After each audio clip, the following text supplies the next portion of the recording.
Halika, mayroon tayong isang kwento. Isang kwento tungkol sa isang malaking sekreto ng pamilya, isang napakahirap na pagsubok, at alam mo ba, isang nakakagulat na pangalawang pagkakataon. Isipin mo to. Naranasan mo na bang pagbintangan sa isang bagay na hindi mo naman talaga ginawa? O kaya isaktan ng mga taong pinakamalapit sa'yo? Ang hirap ng pakiramdam na yon, di ba? Diyan kasi nagsisimula ang kwento ng isang binatang nangangaalang Jose. Okay, simulan natin ang kwento sa isang malaking problema. Nagkaroon ng matinding taggutom sa buong lupain. At para sa pamilya ni Jacob, grabe, paubos na talaga ang pagkain nila. Kailangan na nilang gumawa ng paraan. Kaya naman, ang 10 nakatatandang kapatid ni Jose, naglakbay sila papuntang Ehipto kasi yun lang ang lugar na may sapat na pagkain. Doon, kailangan nilang humarap sa gobernador, yung pinuno ng Ehipto, isang taong sobrang makapangyarihan. Ang hindi nila alam, yung taong haharapin nila, kilalang kilala pala sila.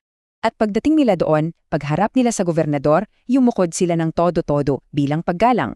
Sa eksaktong sandaling yon, natupad yung panaginip ni Jose noong bata pa siya, na yuyukod sa kanya ang mga kapatid niya. Nakilala niya sila agad, pero sila, ay naku, para sa kanila, isa lang siyang estrangherong may malaking kapangyarihan. Oh, dito na nagiging interesante ang mga pangyayari. Imbes na sabihin agad, "Hoy, ako to, si Jose." Hindi, may ginawa siyang ibang plano.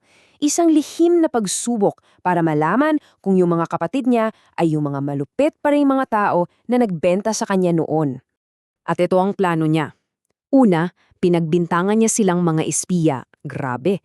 Pangalawa, kinuha niya si Simeon bilang hostage. Tapos, ang galing, palihim niyang ipinabalik yung pera nila sa mga sako para palabasin na magnanakaw sila. At ang huli at pinakamabigat sa lahat, dalhin niyo rito ang bunso ninyong kapatid na si Benjamin. Bawat hakbang, isang matinding pagsubok. Nung umuwi na sila, halos gumuho ang mundo ng tatay nilang si Jacob. Sobrang sakit pa rin sa kanya na nawala si Jose. Ngayon, si Simeon naman ang nawawala. Tapos, hinihiling pa na isama pabalik yung pinakamamahal niyang bunso, si Benjamin. Para kay Jacob parang kinukuha na sa kanya ang lahat. Pero yung gutom, palala ng palala. At habang nauubos ang pagkain, isa sa mga kapatid ang tumayo, si Judah. Gumawa siya ng isang napakaseryosong pangako sa ari niya. Sabi niya, "Itay, ako po ang bahala kay Benjamin. Ipinapangako ko kung hindi ko siya maibalik ng ligtas habang buhay ko itong pagbabayaran." Dahil sa pangakong yun, pumayag din si Jacob. So, ayan na. Dito na tayo sa kasukdulan ng pagsubok ni Jose. Babalik na sila sa Ehipto kasama si Benjamin at dito na ilalatag ni Jose ang kanyang huling at pinakamabigat na pagsubok. Nakasalalay ang lahat ngayon sa kapalaran ni Benjamin. Isipin niyo to, pagkatapos nilang kumain sa bahay ni Jose, habang pauwi na sila, palihim na ipinalagay ni Jose yung sarili niyang paboritong kopang pilak sa sako ni Benjamin. Tapos ipinahabol sila at inakusahan si Benjamin ng pagnanakaw. Ang parusa, habang buhay siyang magiging alipin. Ito na yung pinakamatinding bitag. At dito natin makikita kung gaano kalaki ang ipinagbago nila. Dati, di ba, puno sila ng inggit, ang lulupit nila, ipinagbili nila ang sarili nilang kapatid. Pero ngayon, ibang-iba na. Hindi na sila makasarili, tapat na sila sa isa't isa, mahal na mahal nila ang kanilang ama, at handa silang magsakripisyo para sa kapatid nila. At ang pinakamalaking patunay ng pagbabago nila ay nanggaling mismo kay Judah. Siya, na dating nagsuggest na ibenta si Jose, ngayon, nag-aalok ng sarili niya para palitan si Benjamin. "Ako na lang pong maging alipin ninyo," sabi niya. "Pauwiin niyo na po ang bata. Hindi po kaya ni ng tatay namin na mawala pa siya." Ito yung moment of truth. Para kay Jose, sapat na yon. Nung nakita niya yung alok ni Judah, napatunayan niyang totoo ang pagbabago ng mga kapatid niya. At dahil doon, hindi na niya napigilan ang sarili niya. Oras na para sabihin ang katotohanan. Sa sobrang tindi ng emosyon, humagulgol si Jose ng malakas. Pinalabas niya ang lahat ng tao sa kwarto. Gusto niyang silang magkakapatid lang ang nandoon para sa sandaling magpapabago ng lahat.